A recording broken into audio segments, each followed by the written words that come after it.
Yo, halo semuanya, balik lagi di sini untuk melanjutkan series All of Us Are Dead yang makin seru aja ya. Di episode kemarin kan ada Gyeongsu yang sudah dijebak sama Nayeon, sedangkan Nayeonnya dengan sukarela keluar dari ruang siaran. Kira-kira hal-hal mengejutkan apa lagi yang akan terjadi? Oke, seperti biasa tanpa basa-basi panjang lebar kali tinggi, langsung saja kita gas kuy. How you like that? You gon' like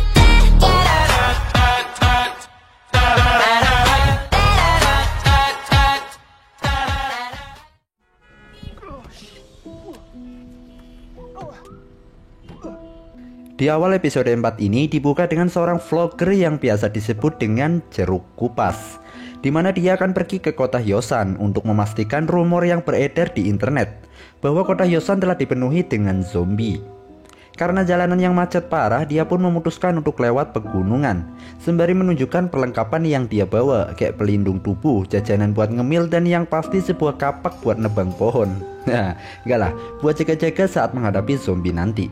Sesampainya di kota Hyosan, si Jeruk Kupas ini langsung panik karena ternyata zombinya tuh beneran dan juga sangatlah barbar.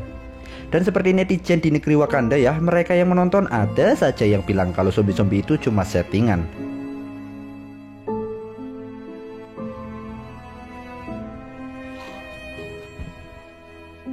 Sementara itu emaknya Chongsan belum menyerah, pergi ke sekolahan untuk mencari Chongsan tentunya. Saat itu ada helikopter lewat, emaknya Chongsan pun langsung gaskui masuk ke lingkungan sekolah karena zombie-zombinya pada pergi ngejar helikopter yang lewat tadi. Sesampainya di sekolahan, emaknya Chongsan melihat Gyeongsu yang udah menjadi zombie, namun emaknya Chongsan tidak menyadarinya. Akhirnya emaknya Chongsan pun harus digigit Gyeongsu dan teman-teman zombinya. Emang sedih sekali ya.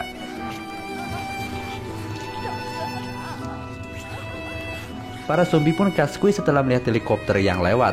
Sementara itu, Chongsan dan Onjo sedang bersedih hati karena ditinggal teman-temannya, yaitu Isak dan juga Gyeongsu. Tanpa Chongsan sadari, emaknya juga harus tergigit zombie di luar sana. Chongsan pun teringat dengan emaknya ya, dan mengajak Onjo untuk makan ayam goreng buatan emaknya suatu saat nanti. Mereka pun berdiskusi kembali. Setelah kepergian Nayeon dan Bukuru Park, nggak ada tuh teriakan dari mereka. Apa mungkin mereka masih selamat? Semua orang berharap seperti itu, namun tidak dengan Jimin. Namanya mirip-mirip ya sama yang suka ngudut itu, si Mijin. Di sini Jimin agak kesal ya, kenapa mereka memperdulikan Nayeon setelah tindakan terlaknat yang dia lakukan. Begitu juga dengan Bukuru Park yang keluar dengan keinginannya sendiri. Kenapa kita yang harus merasa bersalah coba? Begitu kata Jimin. Sesaat kemudian keadaan menjadi tambah puyeng karena panggilan alam yang harus dituntaskan, yaitu kebelet pipis dan juga boker.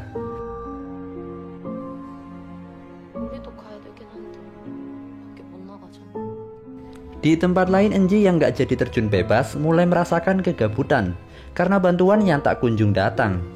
Jika keadaan terus seperti ini, Enjinya berharap kalau sekolahannya akan terbakar dan menghabisi semua orang-orangnya.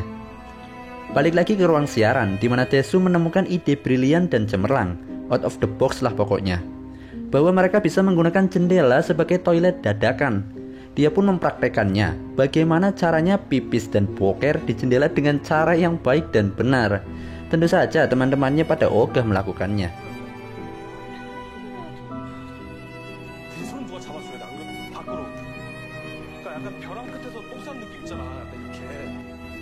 Onjo yang mempunyai pengalaman dilatih bapaknya jika dalam kondisi mendesak, mencetuskan sebuah ide untuk membuat WC dadakan. Di balai kota juga demikian. Karena mereka harus nginep, jadi bapaknya Onjo sesegera mungkin untuk membuat toilet dadakan.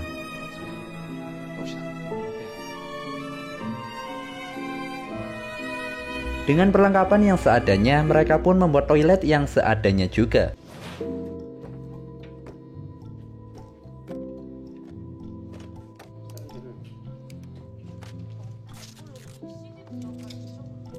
Suyok menjadi orang pertama yang ngetes toilet tersebut. Dan rasanya, mantap.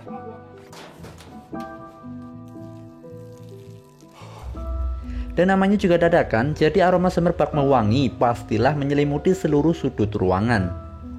Di sini Namra berpikir logis bahwa semua lampu toko dan perkantoran tidak ada yang menyala. Itu berarti semua orang tidak ada yang selamat. Namun Onjo meyakinkan bahwa mereka akan mendapat bantuan. Jadi tunggulah selama yang mereka mampu. 위험한 데로 데리고 안 오잖아. 끝까지 아무도 안 오면? Di tempat lain, bapaknya Onjo meminta izin untuk keluar dan mencari Onjo.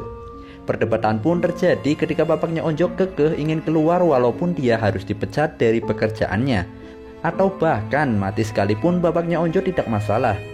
Namun budayawan ini memberitahukan bahwa masa tersulit adalah masa yang sekarang, di mana menyelamatkan banyak orang akan lebih penting daripada menyelamatkan orang yang disayang. 가장 소중한 사람이 아니라 가장 많은 사람을 구해야 되니까. Di tempat lain, Kang Bully ini yang bernama Yun Guinam berhasil keluar dari kantin dan coba kabur menggunakan sepeda. Namun ternyata sepedanya lagi nggak sehat. Akhirnya Guinam memakai jurus langkah 1000 dengan para zombie yang masih semangat untuk memburunya. Guinam masuk ke sekolah lagi dan dia pun masuk ke kantor kepala sekolah, yang dimana ada beberapa zombie yang akhirnya dia ajak bayuan, dan Guinam pun berhasil memenangkannya. Di tempat lain, Mijin terlibat perdebatan dengan Jang Hari tentang apa yang harus mereka lakukan. Mereka pun akhirnya baku hantam di sana.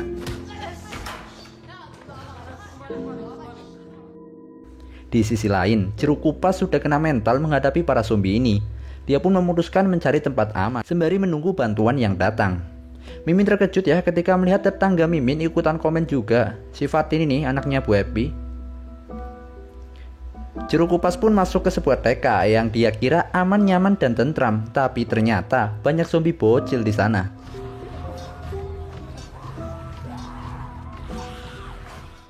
Oke, kita bergeser pada Pak Guru Lee yang kali ini dia akan menceritakan secara detail mengapa dia membuat virus yang terkutuk ini.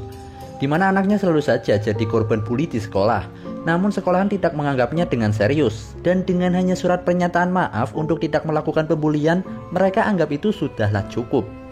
Pak Guru Lee pun sempat melaporkannya ke polisi, namun polisi tidak dapat berbuat apa-apa karena kurangnya barang bukti. Hingga suatu ketika Pak Guru Lee memindahkan anaknya ke sekolah lain. Namun masih saja dia kena bully oleh orang-orang yang sama. Suatu ketika anaknya pulang setelah pembulian dan dia punya keinginan untuk mati saja. Pak Guru Lee pun sangat emosi ya, dan dia pun mengubah anaknya dan berpendapat daripada mati sebagai manusia lebih baik hidup sebagai monster.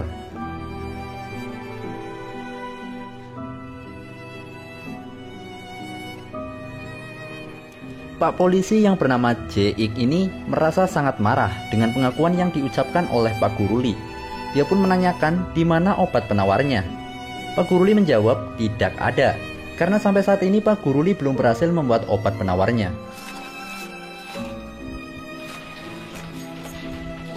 Keadaan kota yang semakin kacau mengharuskan tahanan dievakuasi. Namun, satu geng zombie sudah sampai di kepolisian dan membuat kekacauan di sana. Pak Guru Lee yang melihat kekacauan tersebut tersenyum karena usahanya telah berhasil. Namun seketika merasa sedih karena apa yang dia lakukan bukan saja merubah anaknya, namun juga merubah seisi dunia dan membuatnya jadi lebih kacau tentunya.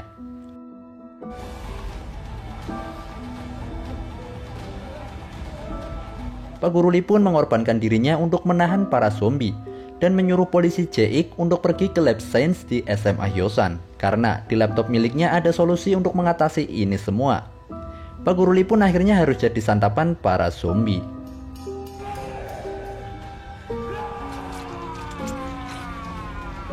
Jae-ik pun keluar kantor polisi dan dia mendapati keadaan di luar yang gak ada bedanya sama di dalam. Kacau balau gak karuan. Jae-ik pun bertemu anggota polisi lain yang kecepit mobil, entahlah bagaimana ceritanya. Sementara itu Pak Guru Lee sudah menjadi zombie, namun dengan kesadaran manusiawinya yang masih ada di dalam tubuhnya.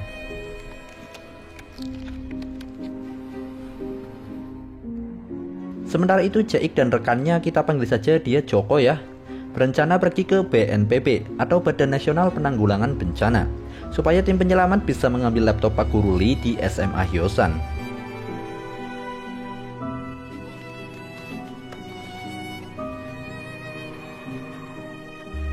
Pagi telah tiba dan keadaan pun tidak ada yang berubah. Walaupun banyak helikopter yang lalu lalang, namun mereka tidak bisa meminta bantuan. Jang Hari pun memutuskan untuk mencari adiknya di lantai 2. Mijin yang gak punya pilihan lain pun akhirnya ikut juga.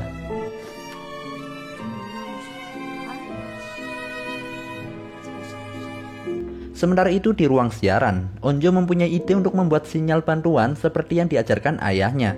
Namun teman-temannya malah gak mudeng. Namra pun mengatakan bahwa mereka tidak punya banyak waktu untuk bertahan. Hanya 3 menit tanpa oksigen, 3 hari tanpa minum, serta 3 minggu tanpa makanan. Mereka semua akan wassalam. Jadi mereka harus melakukan sesuatu daripada sibuk menunggu bantuan.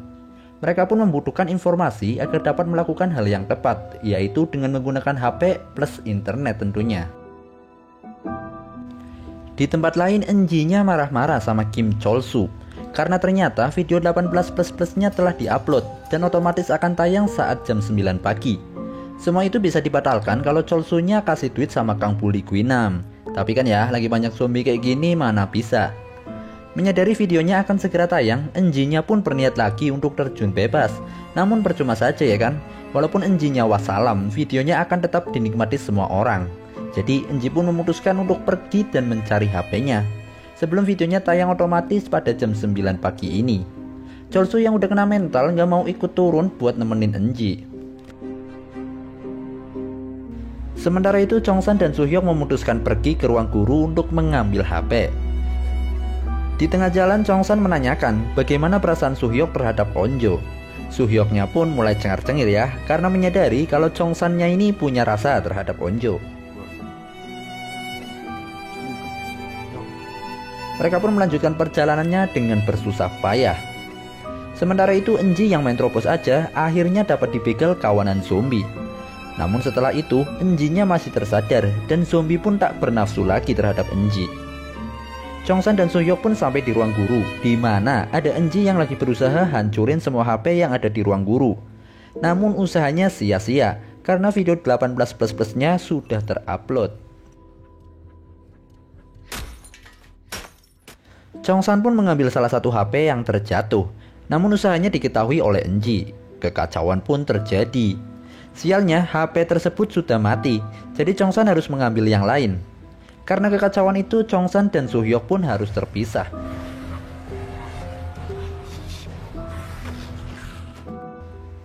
Berpindah di kantor kepala sekolah, di mana Pak Kepala Sekolah yang berada di sana meminta Guinam untuk mengambilkan mobilnya.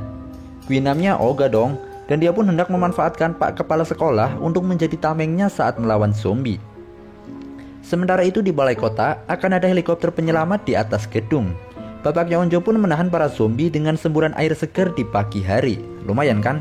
Dari kemarin zombinya belum pada mandi. Pintu menuju ke atas tergembok. Sementara itu air segarnya udah habis lagi.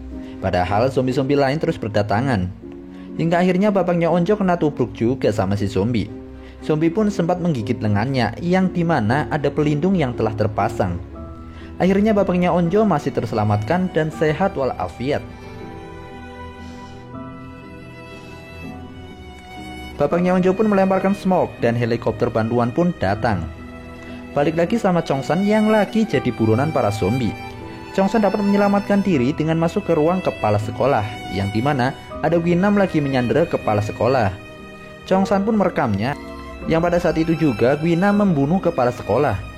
Guinam pun meminta HP tersebut, namun Chongsannya nggak mau, dan dia pun kabur. Kemudian Guinam yang mengejarnya melemparkan pisau kepada Chongsan, dan episode keempatnya pun selesai.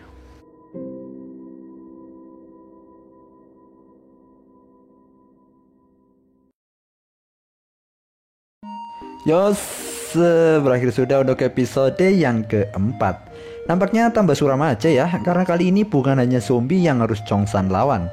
Ada juga manusia yang sikapnya kayak zombie, yaitu Guinam. Oke lah, sekian dulu videonya kali ini. Kita lanjut episode berikutnya di video yang akan datang. Ciao.